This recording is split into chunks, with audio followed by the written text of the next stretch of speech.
So, what I've been working on.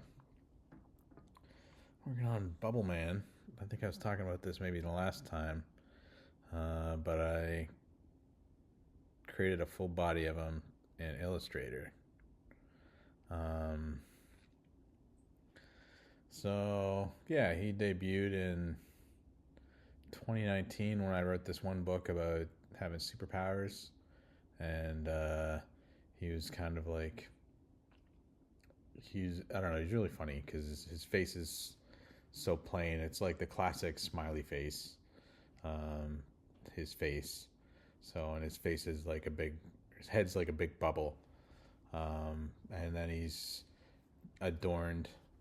He's sort of dressed up like, like a classic superhero with like red, blue, yellow primary colors. So, I'd only designed him from the about here up. Um, when I first published that book, and then I also published Bubble Man in 2019, his own book, because I just thought he was, I don't know, he was charming in his own, in this one page that he's featured in this other book I published, Having Superpowers is Hard. So I decided to give him a full length book called Bubble Man, but it's really, I'm not the most talented illustrator, but I am a creative storyteller. So I was determined to tell this story, and so I did it with sort of stick figures. It looks like it probably could be something that was played on the first Atari or something, but it is basically in the background, black and white, with like sort of stick figure illustrations telling the story. There's a little part of the bottom where the actual text is, and in the foreground there's the bubble man from about here up reacting to the story with another bubble up about here giving a more detailed cartoonish reaction. um, so it's pretty, I don't know, it's a story, but it's pretty basic, and could definitely use some attention. So anyway, I took the Bubble Man, the full body that I designed in Illustrator, and then I fed it into ChatGPT and was like, create a realistic version of this superhero, and it came back and it was it was really funny. So I ended up taking what it spit out, and I cropped it out in Photoshop, and I put it side by side with the Bubble Man I'd done in Illustrator, and then labeled them and put it up on X for you know see if I can get any feedback. I'm not counting on getting any feedback, but it's good practice presenting to an audience. So, anyways, presenting to an audience of apparently 86, 87 followers. So, anyway, uh, and it just got me thinking, like, if I was to recreate this whole story using AI, maybe I could recreate the whole Bubble Man story I wrote with his origin and stuff like that.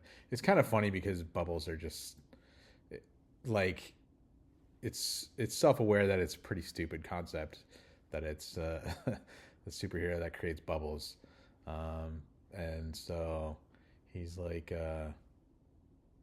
yeah, you can manipulate bubbles and do various things with bubbles. I don't actually remember the whole story. I only remember parts of it.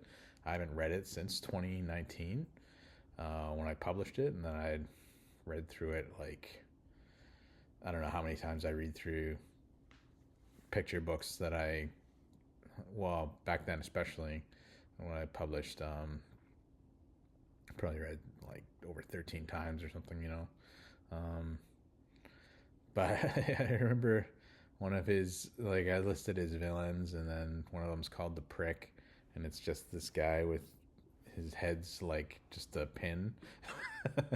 And so, um, it's kind of it's it's a little bit funny, I guess. It's a little bit of a funny story.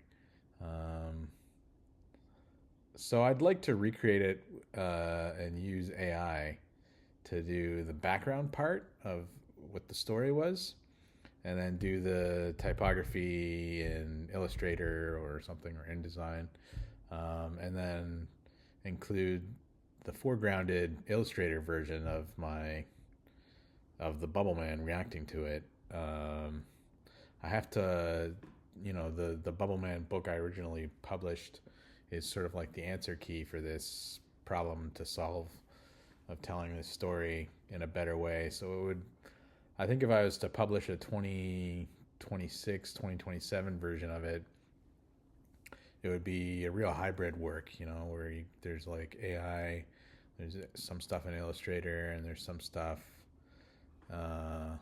Illustrator or InDesign. I don't know if I'd use Photoshop for it. I can't think of anything I'd use Photoshop for, unless I was changing the colors of some of the AI outputs. So anyway, I was thinking, I don't know, a few months ago, because I started playing with ChatGPT image generation, and I think about Christmas 2025.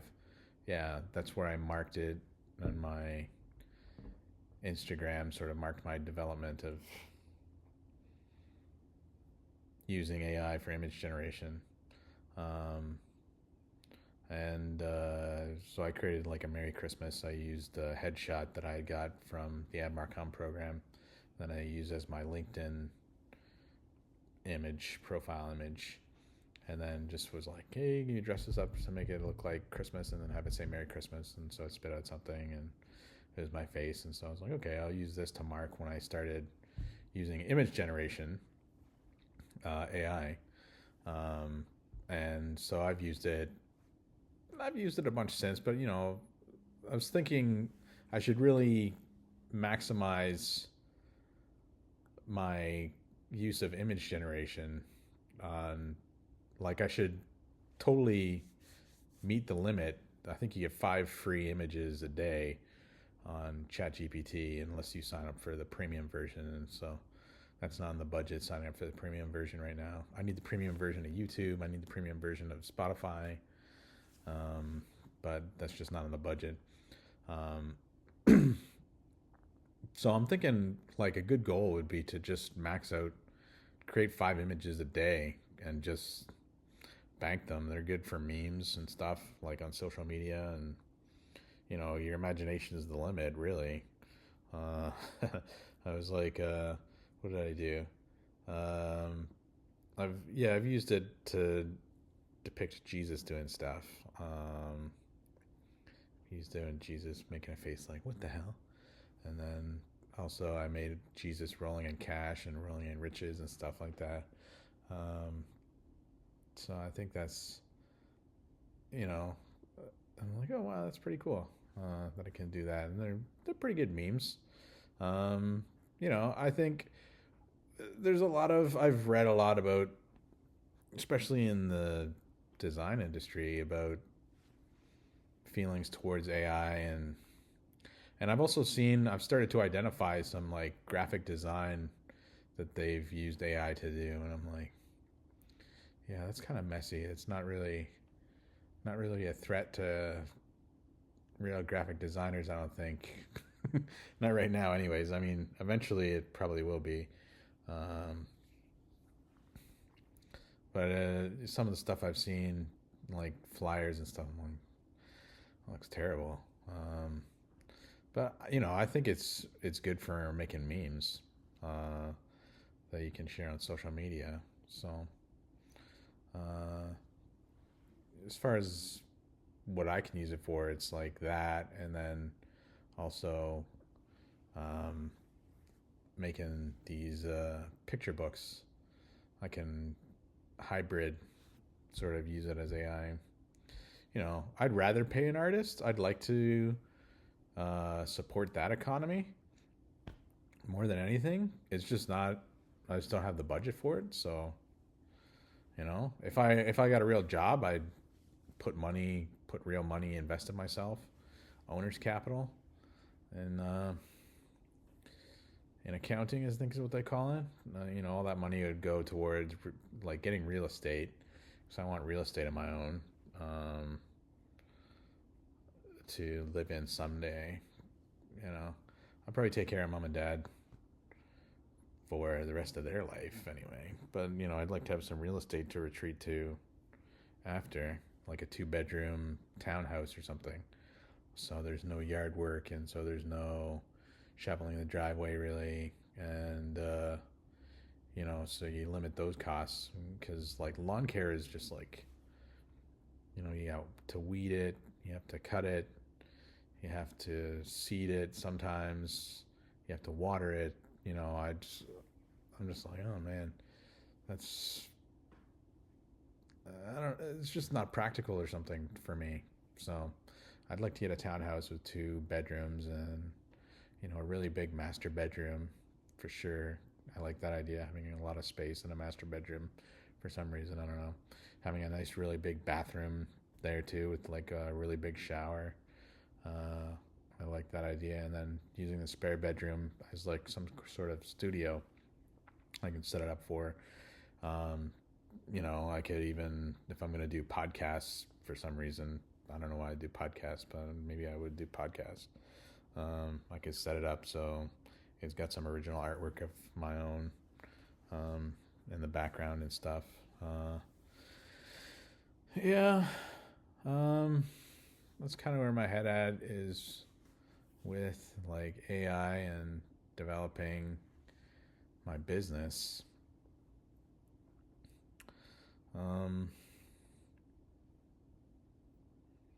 Yeah, AI for memes for now. Maybe I'll use it for one or two picture books. I saw a really good someone told a really good visual story of this cat these cat people, I don't know. Anthropomorphized, is that the right word? Where the cats look like people or something. So it was like this really big muscled cat and this little cat on a cruise ship, and the cat fell overboard, the little cat, and then the big cat had to save it from sharks, and it was like fighting sharks, and it was like, it was just an image advancing the story, image after image that it would advance the story, and I just thought that was awesome, because it's basically, it's not unlike telling a picture book story. It's really weird. In the children's literature course I took at Conestoga, it was one of my electives. It was about picture books from around the world, but it was all, they were all starring like kids or something. And so I'm like, okay, that's fine. Like, you can't not do that in picture books. But I'm like, when I signed up for it, I was like, oh, this is gonna be awesome. There's gonna be like stories of, objects that are people, like that crayon story, the day the crayons quit or whatever. I sort of expected that, or stories about animals that start animals, but there was nothing like that. It was just all starring kids. So I was like, I was a little bit disappointed in that, because I think they were talking about in the course, making inclusive picture books and then representation, and I'm like, that's kind of just all bullshit, man. Because like, when you make a story about jam, let's say a jar of jam that has never tasted itself or something, so it doesn't know it's strawberry jam, but it's like, I don't even know what it tastes like. That's like a story that's universal appeal, because like anyone can, identify as the jam or something. You don't have to be racialized. You don't have to be, dwarf or something. I don't know. Like, thinking of all the groups that would want representation. I mean, I think that's a stupid fight to have, and just a losing thing when you're telling stories, when you can tell stories about objects and, tell stories like that. So that's kind of my, like, when I've made characters that are white, I've made them like office paper white, you know? So it's kind of like it doesn't really even appeal to like white people or something, you know? Um, so, you know, I don't like all this racialized stuff, racializing everything. I think that's stupid. Um, Stupid pursuit, uh, especially when telling stories, when you can lean into more universal stories, um, where there's, yeah, anyway, just like I was saying, there's objects that are people, and then you can identify as the object or identify with the object, or maybe you don't. I don't know. I think there's just more potential for universal storytelling there. Um, so that's kind of where my head's at with, you know, developing picture books right now. It was interesting because I've always been calling them picture books, 2 words. Because when I was at the Calgary Library and I was looking through their catalog, that's how it was listed. This was back in like 2018, so before I got kicked out of the library, um, for reasons. Um, but in the children's literature course, it's picture book 1 word, and then I've also noticed it being picture book 1 word in some other, I think some other social media accounts too. So it's one of those things. I think, spell it 2 words or write it out in 2 words. I'm not doing it picture book 1 word yet. So maybe I'll make that change. But I think I've developed such a long history of using it in 2 words. Anyway, authority of this kind of stuff is so lost. I don't know. This is where I'm just like, competence in so much stuff is just dipped so much, or is not prioritized or something. I was watching the news or TV yesterday, and there was some example of this. I can't remember what it was. Oh yeah, it was said a pedestrian was hit at, I think, the Denver International Airport by a plane. And I'm like, pedestrian. That makes me think of, someone who's just going for a stroll on the tarmac or international airport. I'm like, wouldn't it be a worker or something? Would be a better word to describe it. I think this was on CNN. Um, like, pedestrian makes it sound like it's just someone out for a stroll. And maybe that was the story. Someone just wandered onto the airport and got hit by a plane.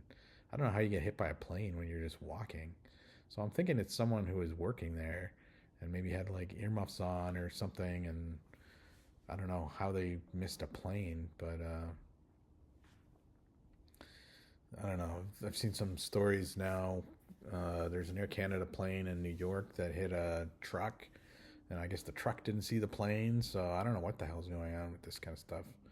And it's just people getting hit by planes and hitting planes. I don't know how you miss a plane. Well, it's, even with sound, I would think you'd be able to hear it, see it, especially, even out of the corner of your eye. Like, what the hell are you doing? Just wandering around an airport. So, I don't know.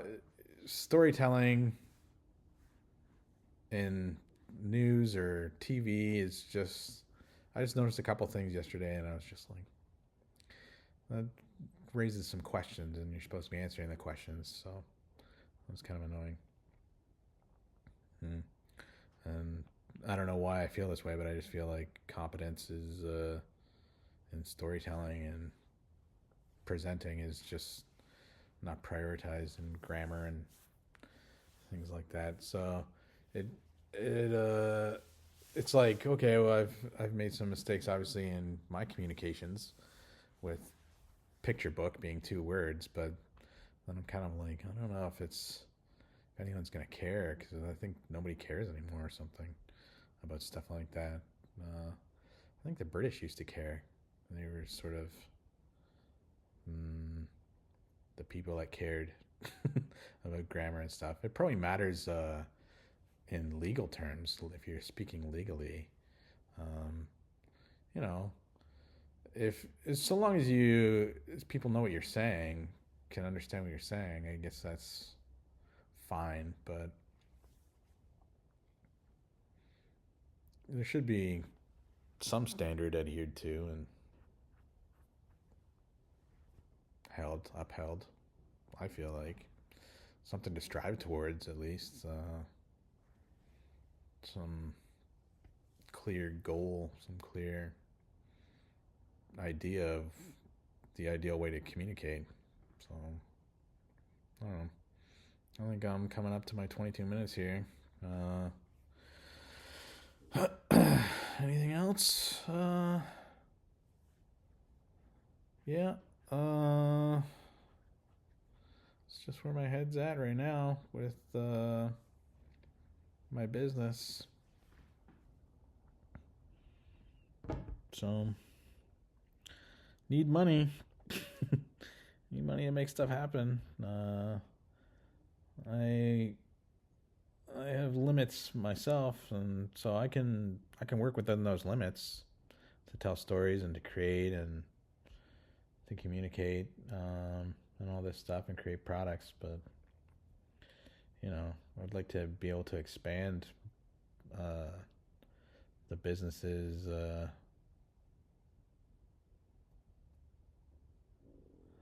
The way the business can tell stories and bring some people in and have them tell stories. Some writers and artists. Yeah, that's the goal. That's the dream. People who are smarter and more talented than me. I'd like to get them involved. And, make money so I can keep hiring those people to do work for me. Anyway, until next week.